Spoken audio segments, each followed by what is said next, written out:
Couple housekeeping things. Please don't feel pressured to enable your camera. And having said that, there's something to be said about turning your camera on in a day and age where we actually don't get to be present or to have you all at the Libin Institute or in a space where we can all be in an auditorium together and be sharing that room and that connection.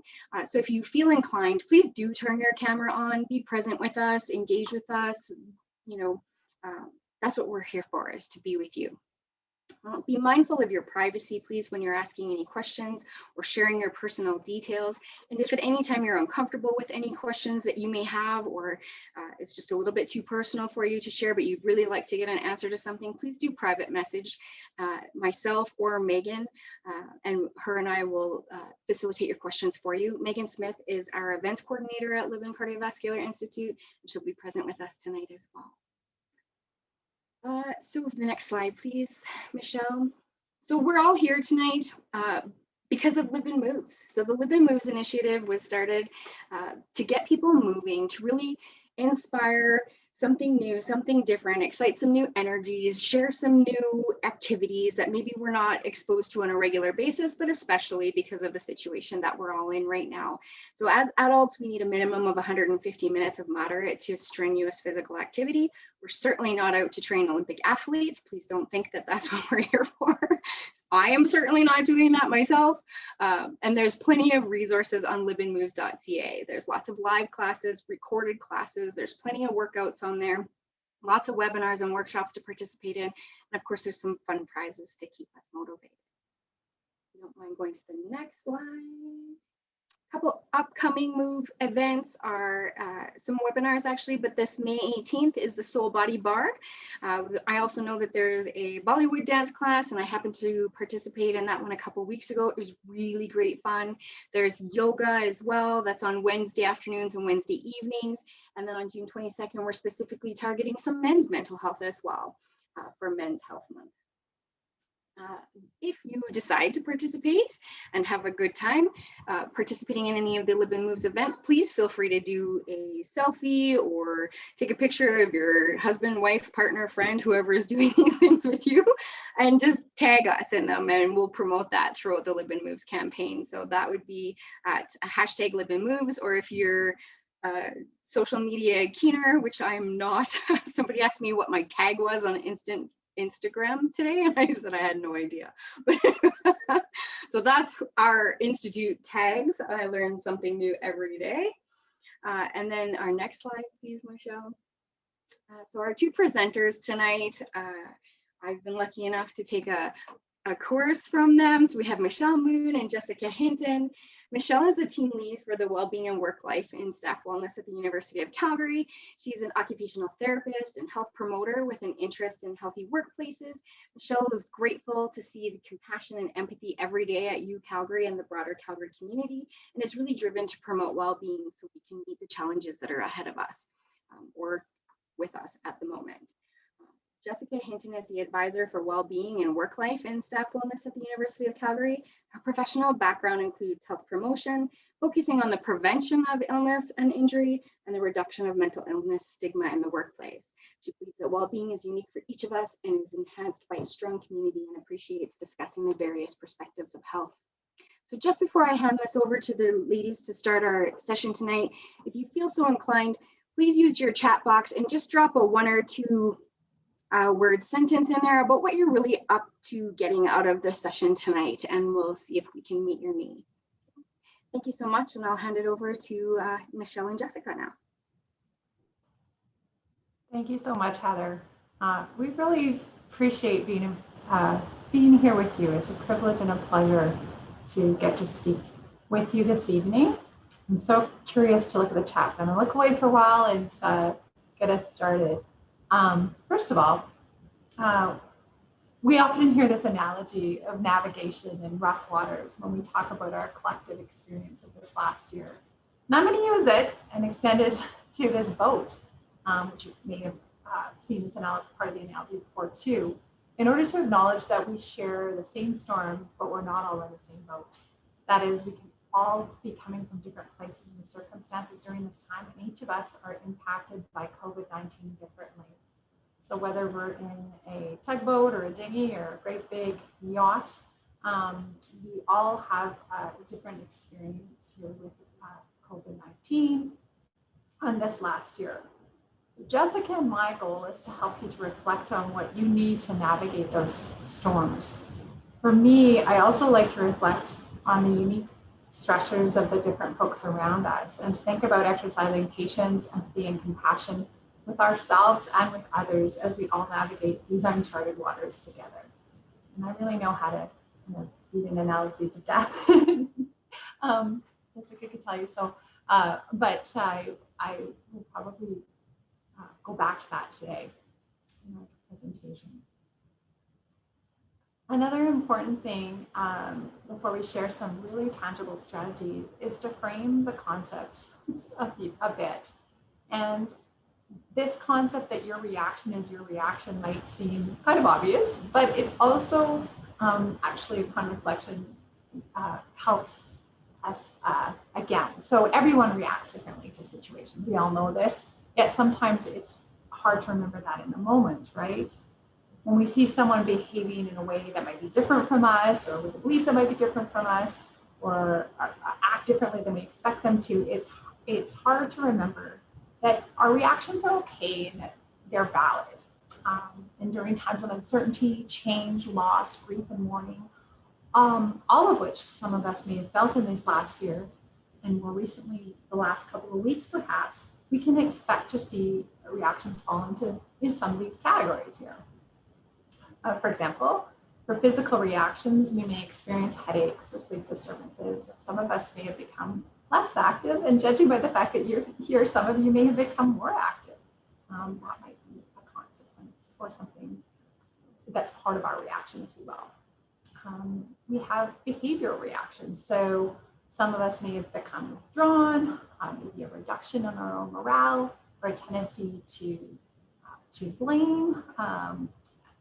Those sorts of things can come up, but also we might notice or engage in more acts of kindness as well. Potentially emotional reactions could be feelings of guilt. Maybe you're homeschooling your child and you're also doing your job, and it's difficult to manage those things. Or maybe you're worried that you're not supporting your parents enough. We can experience loneliness and sadness, but we can also be feeling gratitude and hope, perhaps as we get our immunizations or some other experiences that fill us with a sense of awe. And finally, these cognitive reactions, and I think in the earlier conversation, this is where I feel it, when I feel my stress rising, is a reaction that's like a loss of concentration or a bit of forgetfulness, maybe some decision fatigue or indecisiveness. But then I also talked to folks who said that this experience has given them a greater sense of focus, or a real sense of their values or what's important. So all this to say, some reactions are negative, and certainly we talked about that. We talk about that at the university when we do our workshops. But that doesn't mean all of our reactions are negative. They just might be a little more common. Some of us might be experiencing feelings of hope during challenging times, gratitude, greater connection, a change in priorities, and a newfound value. And again, whether positive or less so, all of these reactions are normal and they're valid. This is a normal reaction to an abnormal situation. If you take anything away from today, my hope is that you show yourself and your community this empathy and compassion around these reactions. As you know, they can fluctuate. One day you might be feeling great, and the next not so much. It can be a bit of a roller coaster. So, so being aware of that and responding to that with compassion is so important. We're all going to have hard days, and hopefully what we talk about today will help us to make it easier for us to cope with those days and make those hard days fewer and fewer.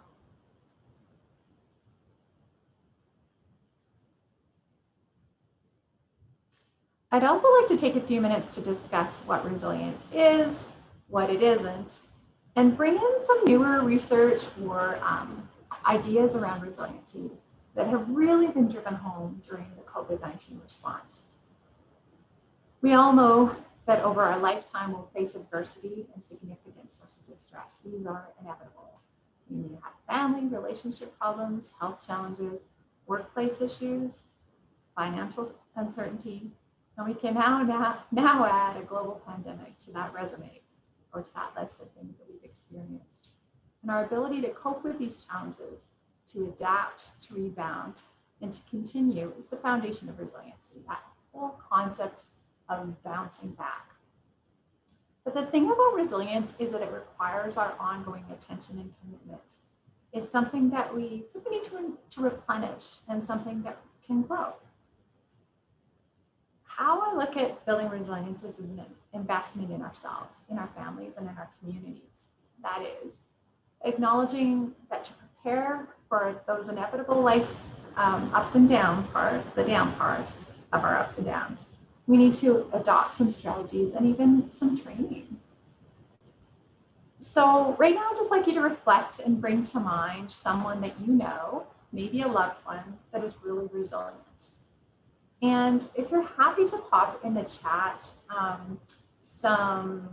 my wrist getting, thank you, I'll put my mic up.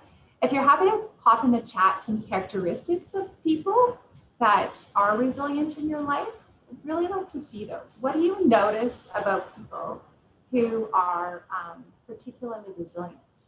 And while you do that, while you take a moment to write that in the chat, I'm just going to look back at some of your notes here.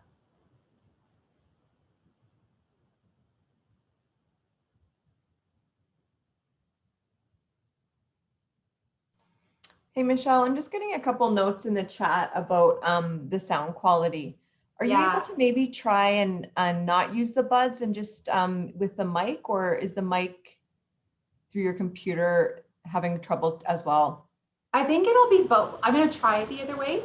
Okay. With the caveat that there's teenagers in the background, so we might hear a little bit from them, but I'll try it to see if it's better for you. Thank you for that note. Yeah. Here, that ability to reframe to a positive outlook,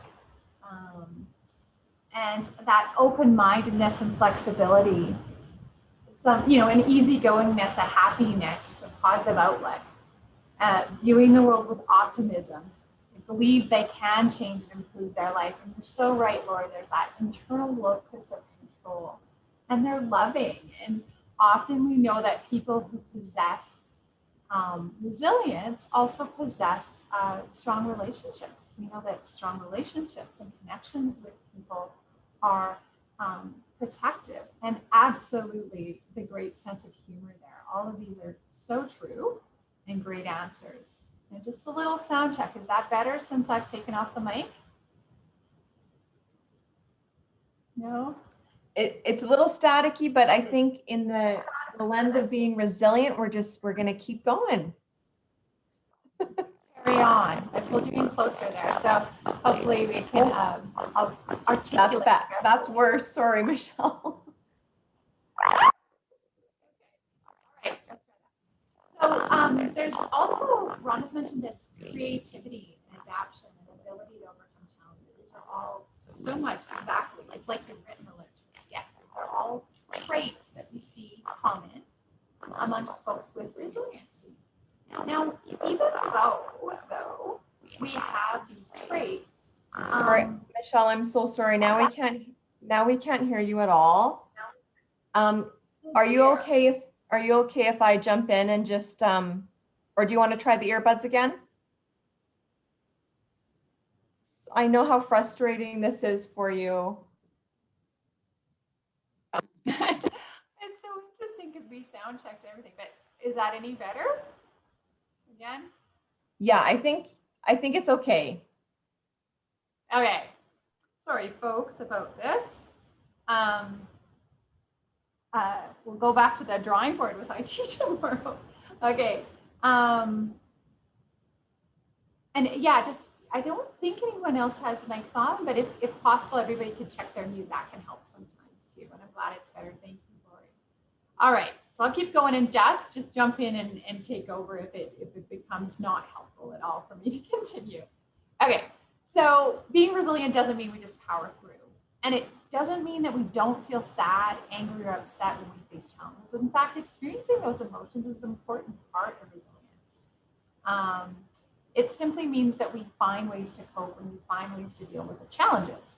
And even though there's characteristics of resilient people, that does not mean that it's a character trait that we're born with. In other words, resilience isn't something that we have or we don't have. It's a trait that we can build over time by talking about it, learning or relearning strategies, and focusing on our intentions and actions. And the other element that you might find interesting is that resilience isn't based only on our own personal agency.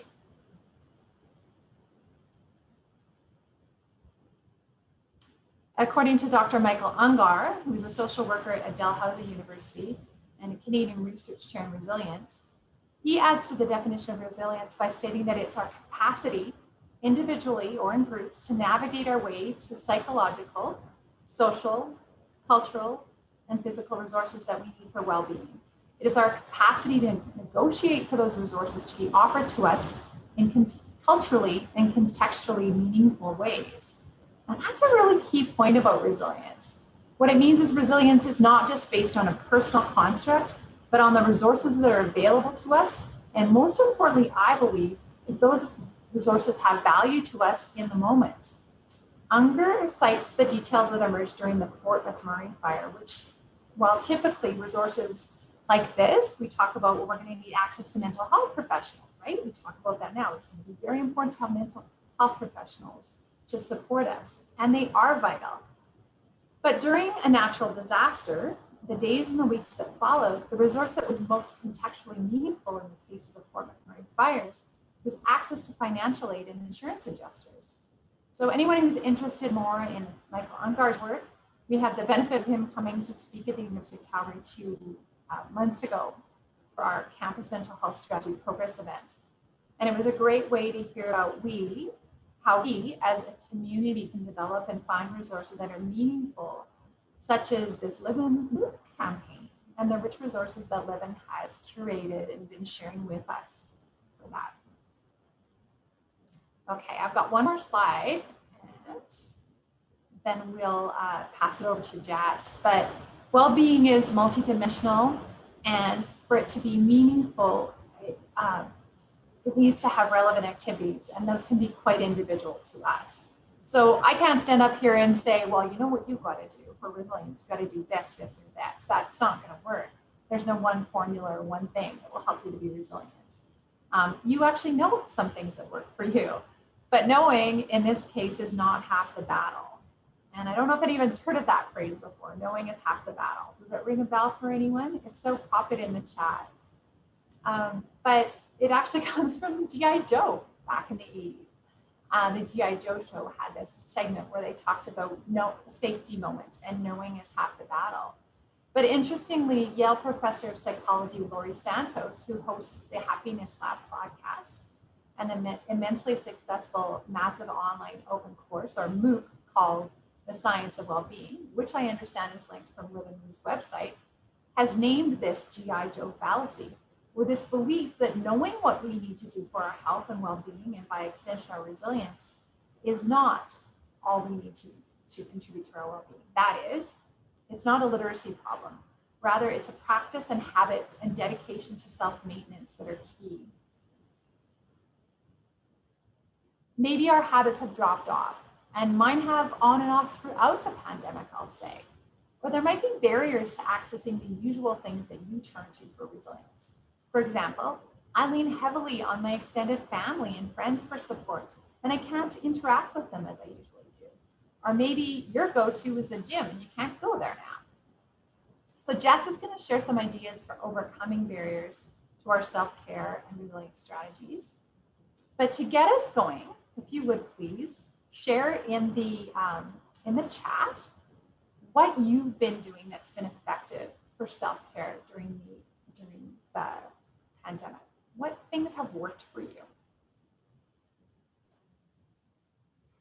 Thanks, Michelle.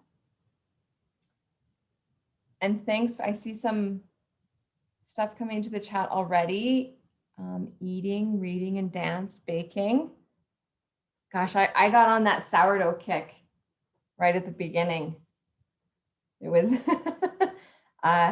it was intense, the sourdough. Thanks a lot, Michele. I'm just wanting to check to see if my sound is okay.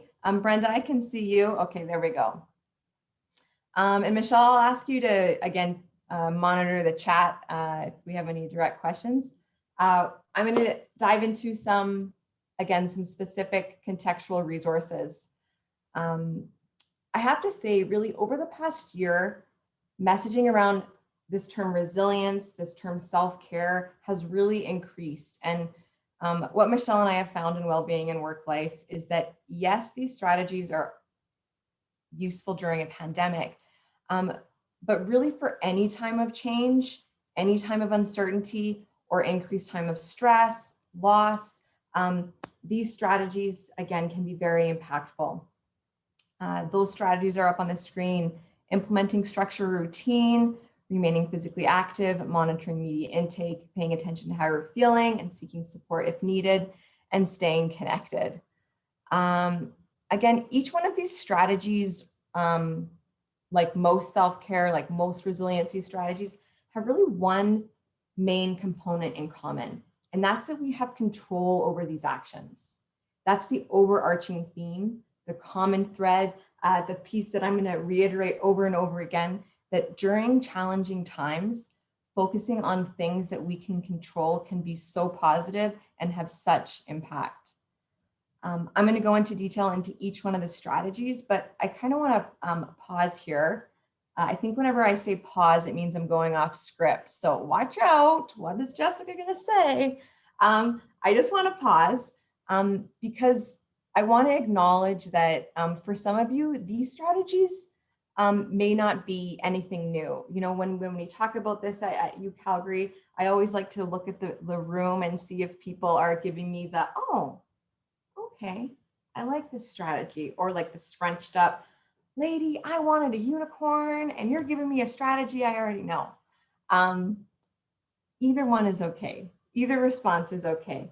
For you, you know, if you've seen these strategies before, I encourage you to reflect on the ones that you're doing well. Ask yourself, you know, what is my minimum today? What is the one thing that I can do right now that's working for me? You know, maybe we don't have to recreate the wheel here. Maybe we can just focus on that again, what we're doing well, and expand on that one strategy. For those of you who might be seeing this information for the first time, again, if my dad is on the line, he told me he may jump on. He may be seeing these strategies for the first time. I also encourage you then not to put too much pressure on trying to implement everything, all the strategies all at once. Try and identify, you know, one or two that really speak to you that would fit, you know, into that locus of control that we have, and focus on those. Okay? I'm envisioning everyone nodding and smiling and giving me a thumbs up. Okay. Oh, bless you, Brenda and Heather. I can see your face. Okay, first up, implementing structure or implementing a routine. The reason why this can help build our resilience and reduce our stress is because when we have a structure or routine, it helps frees up our cognitive resources. It frees up that cognitive load that we're all carrying. We're able to move away from that ruminating, that constant worry, and move towards more, you know, a focus on positive, more productive pursuits. The way I like to describe it to folks is that routine can be like a little vacation for my brain. I don't have to think too much about the task. The activity is no longer new to me, so that, you know, the fear, the worry, the nag, that can be reduced. I know I'm reading a book right now by a psychologist, Nicole LaPierre, I believe her last name is. And she says that the safest place, it turns out, is one you've been before, because you can predict the familiar outcome.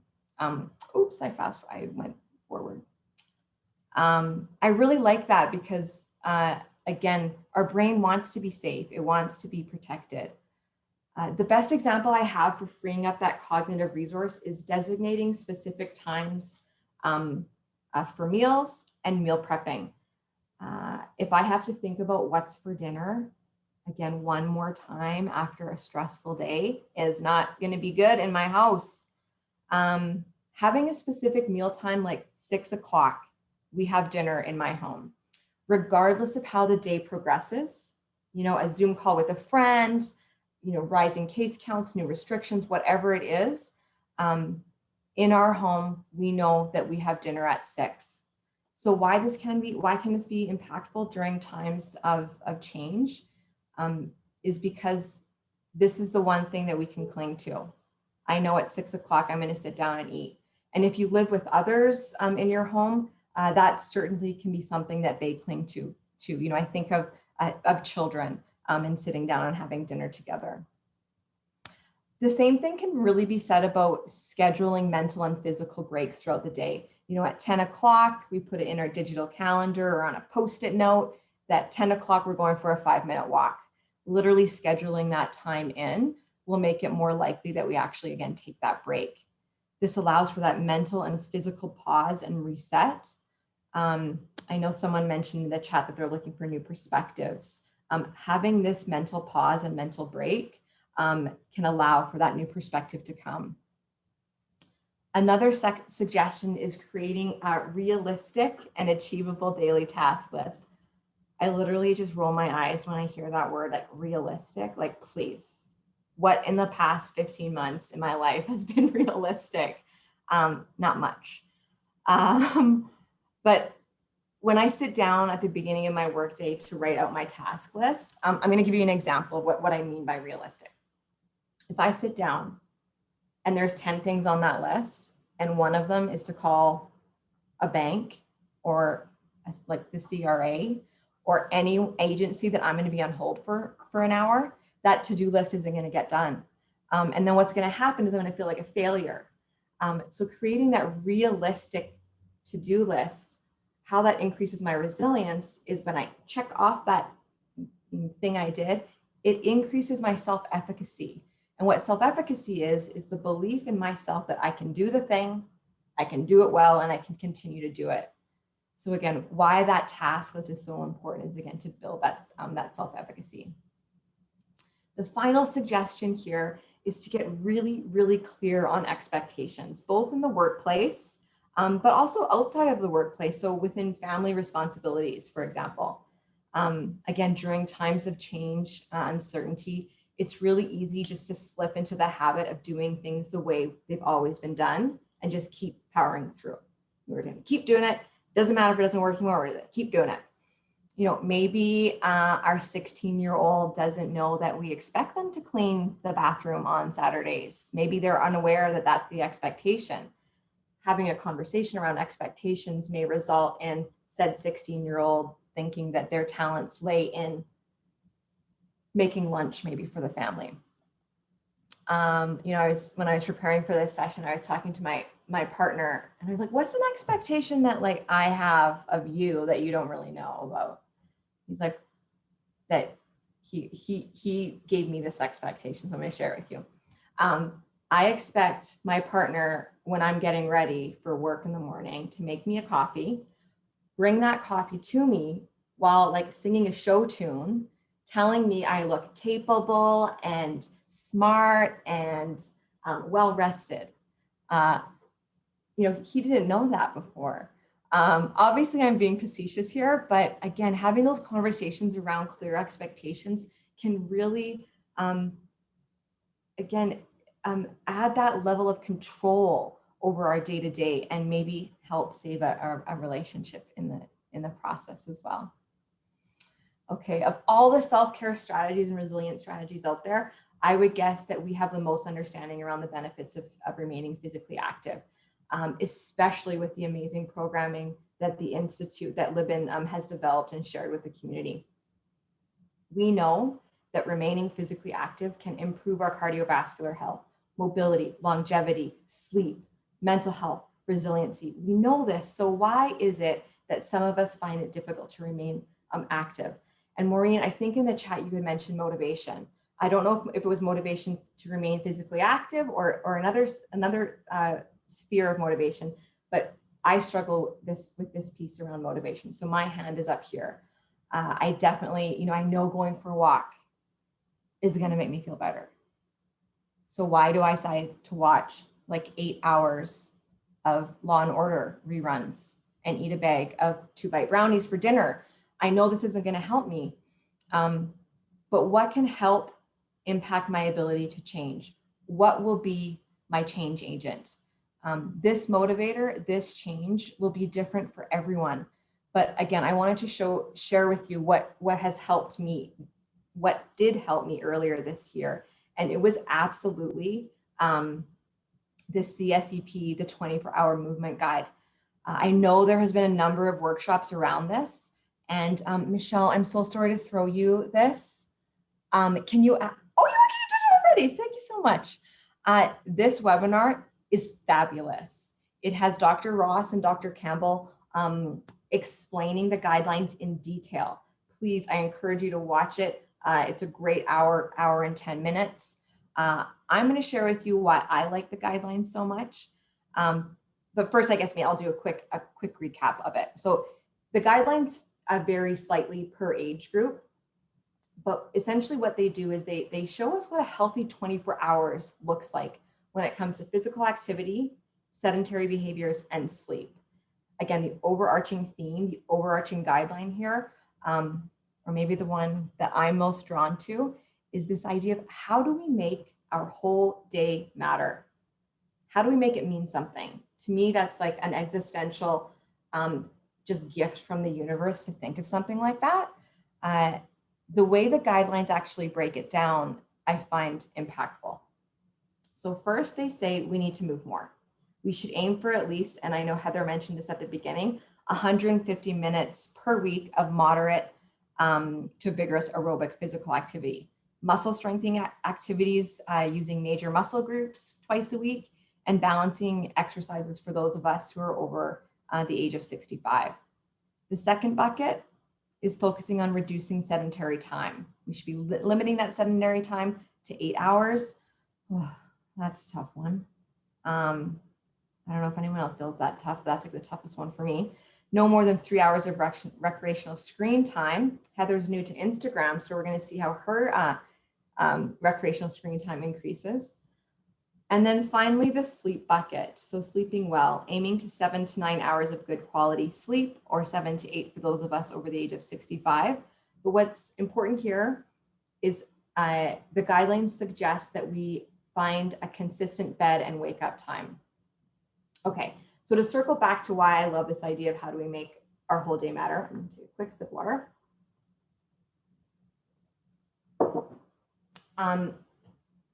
Why I love this idea of how to make our whole day matter and the motivation it gave me.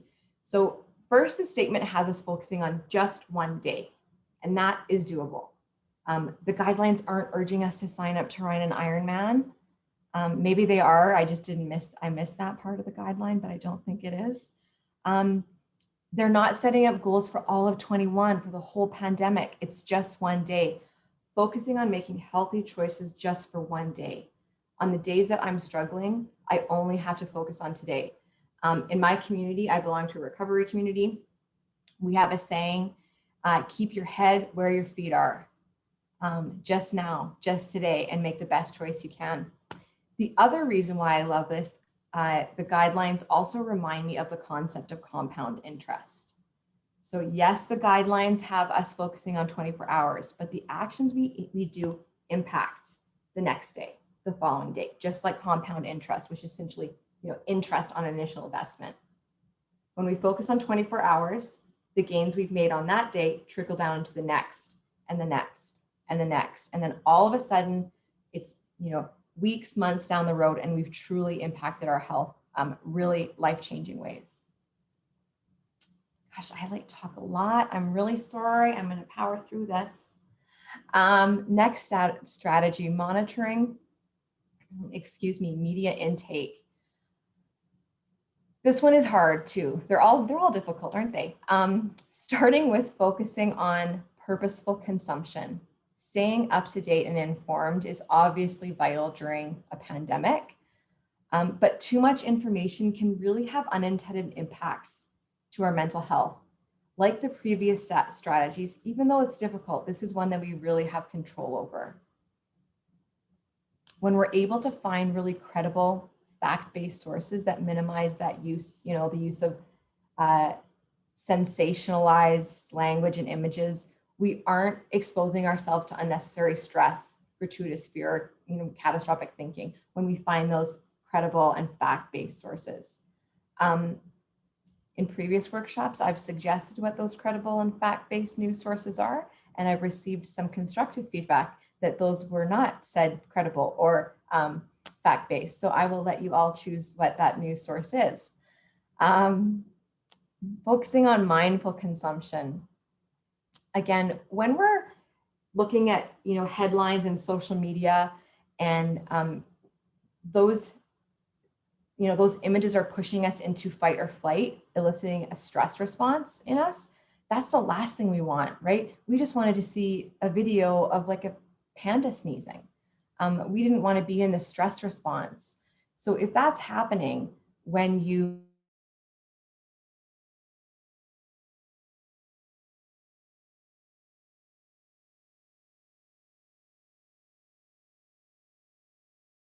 are signs to say, okay, you know what, maybe I need to step back. Maybe I need to take a step back and take a break. I know Michele and I have both done this and it's really helped.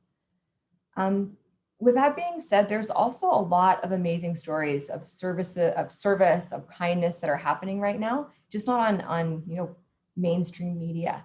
So I urge you, like Mr. Rogers said, look for the helpers. You will always find people who are helping, and share those stories instead of that doom and gloom. Setting limits, again, are our notifications turned on? Are we looking at the news morning, noon, and night? If we are, maybe again, offering that space for us to step back. And then this last idea, what is true? It's so hard to discern right now with, leaders and trusted experts kind of providing contradictory or changing information.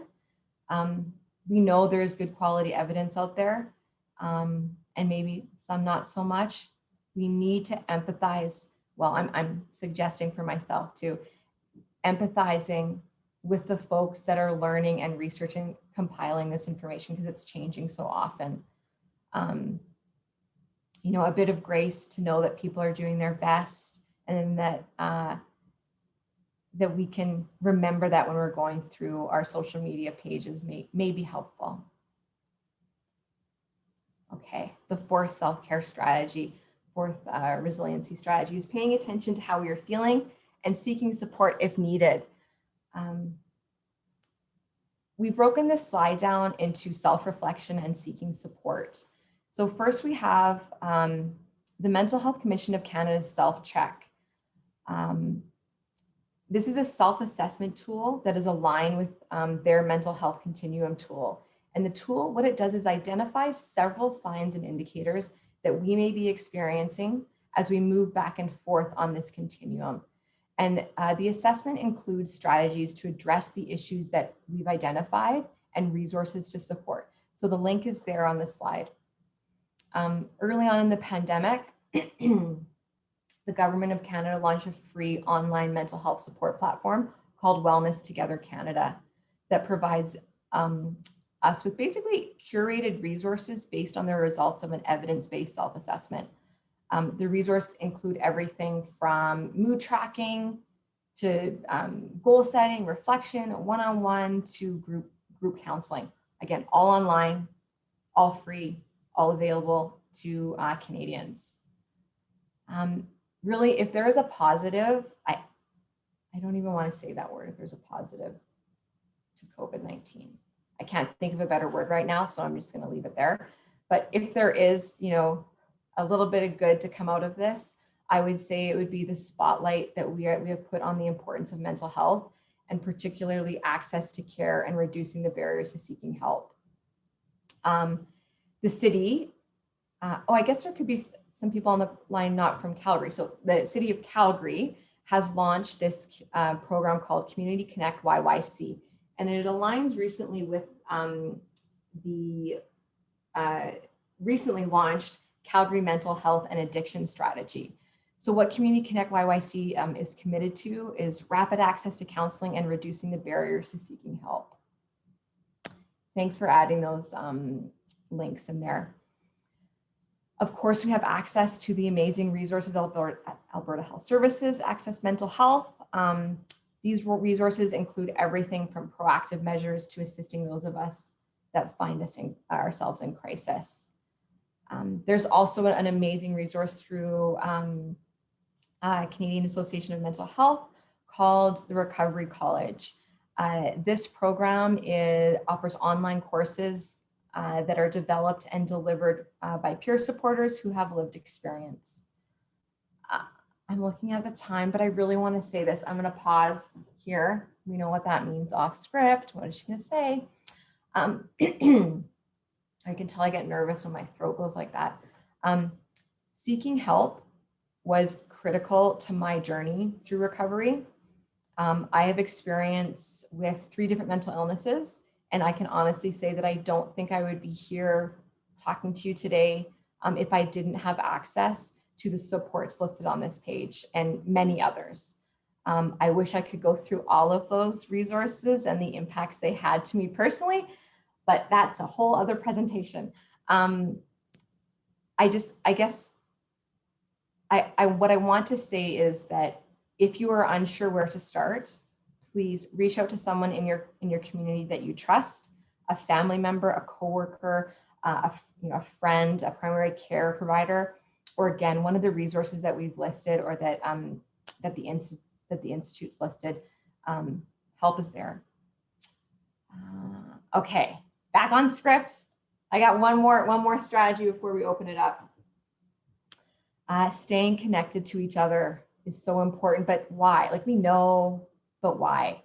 Why is it important? I think as humans, we are hardwired for connection. It is a deep rooted, specifically that psychological need of belongingness and love. The experience of connection, of belonging, again, friendship and love is part of what makes us us. It's part of what makes us human. Connection helps us feel joy and awe, doesn't it? Without it, what would we have? I think back to those big memorable events in our life, like the weddings, the graduations, that last big concert. Oh, I can't wait to go to a concert again. Even, watching our favorite sports team, like in a big arena. Part of what made that event memorable was, yes, the fact that we were experiencing with other people, but another reason is how visceral it was. You could feel the pounding of the bleachers from people stomping on the floor. You could feel the bass of the music in your chest, the smell of garlic in a restaurant, feel the embrace of someone that you love when you're on a dance floor. How can we replicate these emotions while still following the very important public health regulations? Folks, we got to get creative. Share a playlist with friends, share a recipe so that you're all making the same thing when you're doing a chat on Zoom. If ask someone in your cohort or your family for a hug, maybe we haven't had a hug in a while. These things are visceral. Another suggestion is to find common values. Search for something that you can relate to with someone, and be really intentional about that shared experience. Michele and I will talk about books or a Netflix show. And even though, yes, we're working and yes, we're very busy and our work is so important, Michele takes the time to ask me about that experience with that show. And man, it makes all the difference in the world. New perspectives. Right now in our social circles, again, workplaces, even in our households, we may have some different opinions. Perhaps this is a difficult one, but I really encourage you, when those combative conversations come up, if we're able to pause and say, you know what, I value as a human, I value our friendship. Why do you think that way? Tell me. And then, I'll end on this active listening piece before we open it up for questions. Why active listening can be so impactful. think of like the last time you had a conversation with a toddler. I don't know if there's any young parents on the line, but I know when I have a conversation with my nephew who's 4, this is how it goes. Auntie Jessie, why? Auntie Jessie, why? Why? Tell me more. Why?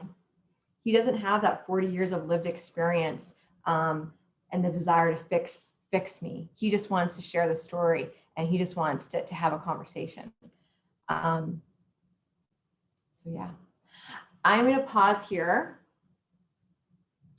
because I'm looking at the time, and I really do want to give people the opportunity to ask some questions. Yeah, Michele, what do you think? Should we stop the share and should we open it up? I think so. There's lots of really good things that folks asked for in the chat, and I just want to start to address some of them, perhaps, as folks formulate more questions, if you like. Yeah, let's do that. I noticed a note about team support, and I'm just so pleased to hear that, because that's right in the wheelhouse that Jessica and I value so much in terms of leadership and the teams that we work with at University of Calgary.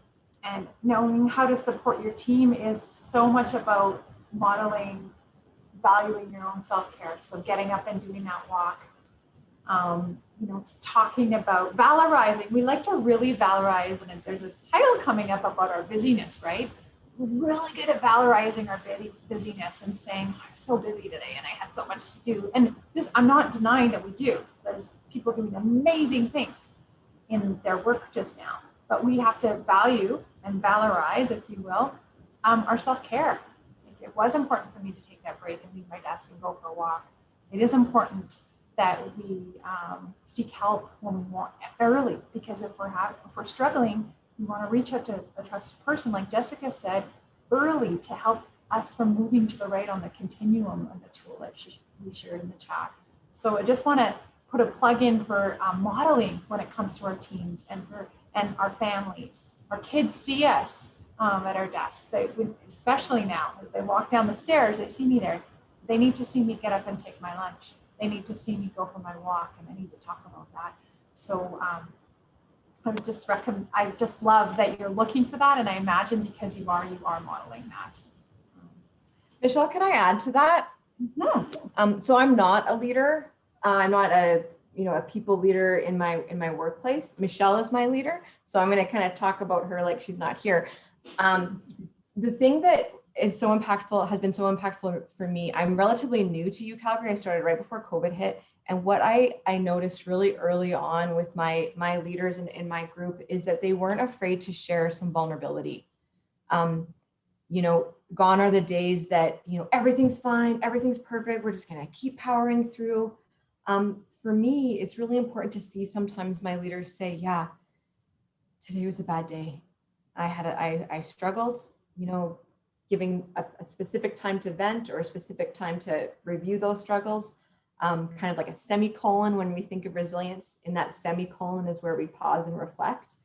Ultimately, we do continue, but when leaders are able to do that in a genuine way, it really creates that safety that I and so many other people long for in the workplace. I also wanted to thank you, Jess. Thanks for that. Jess and I talk about the fact that we get the privilege of talking about well-being every day.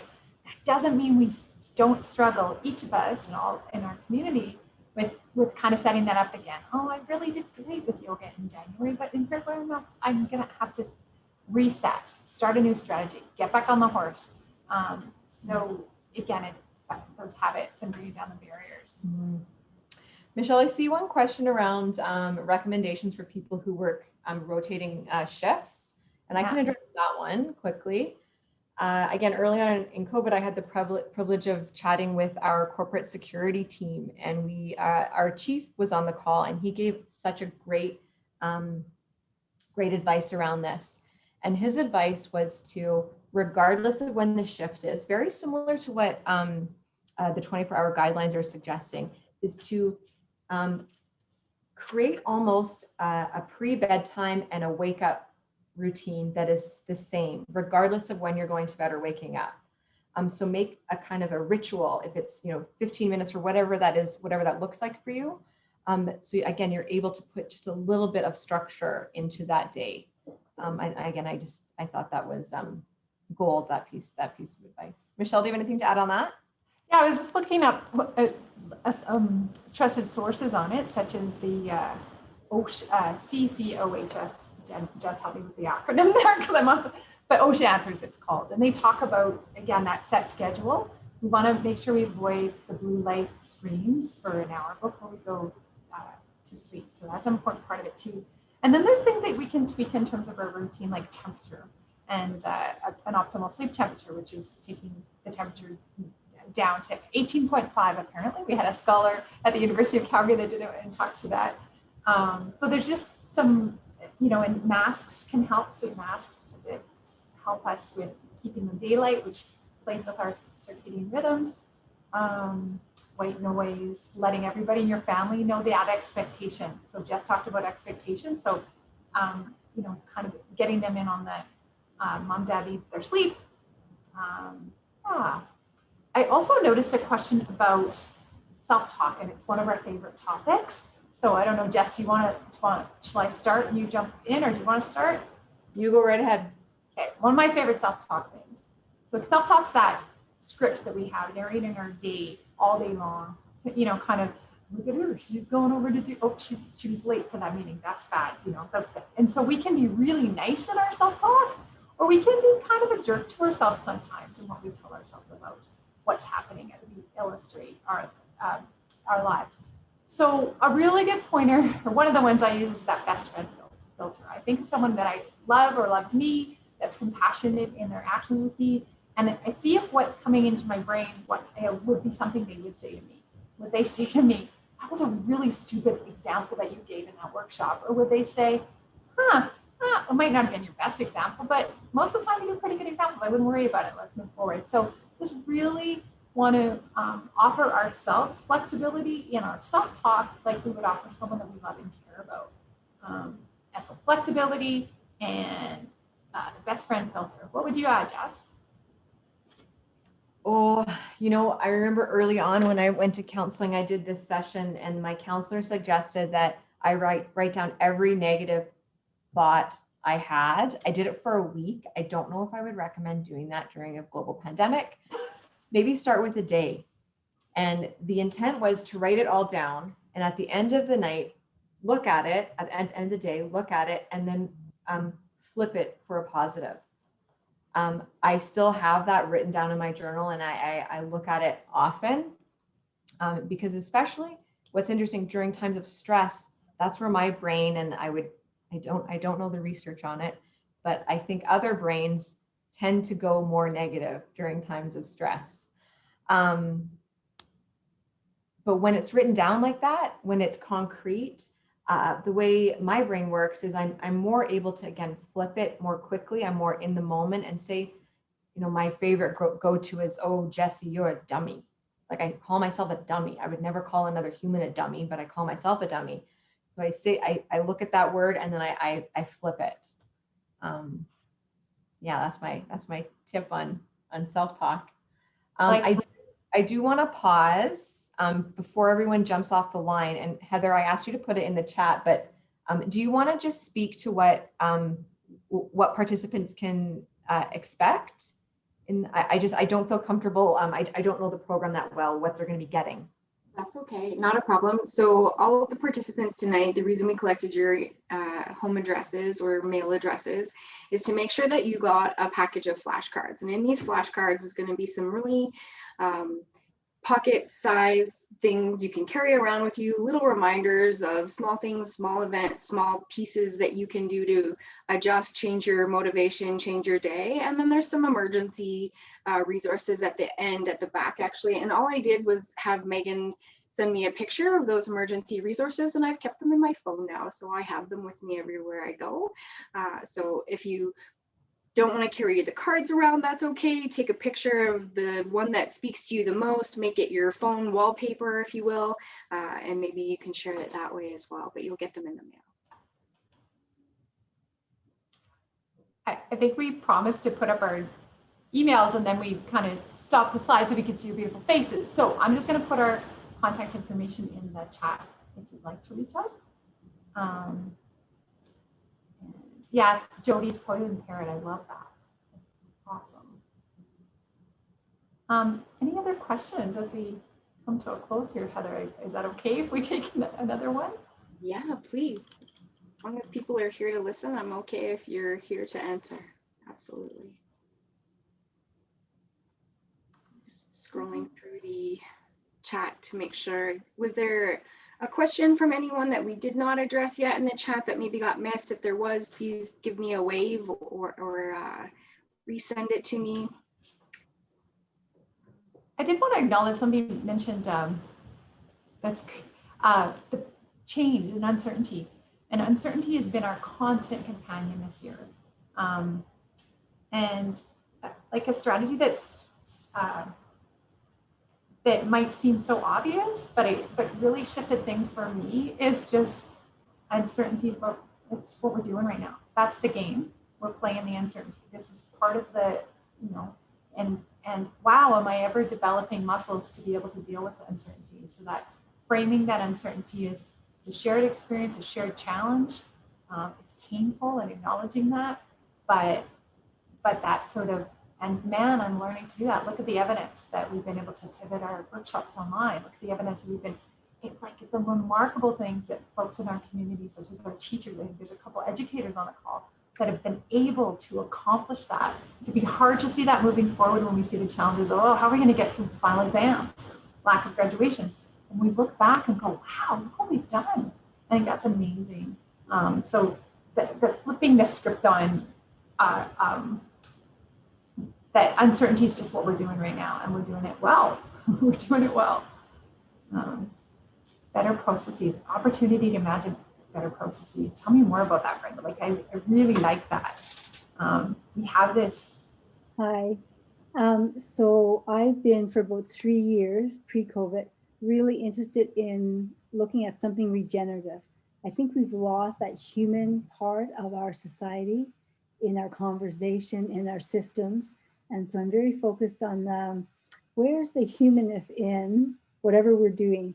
And so if everything's all broken and changed and it's not working and we don't work the same, well, maybe it's opportunity to reintroduce some really cool values in our rebuilding.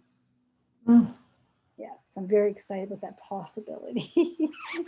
And ripples count, right? Little ripples count. Absolutely. Yeah. Thank you for sharing that. That's a lovely way to end our session. And thanks so much again.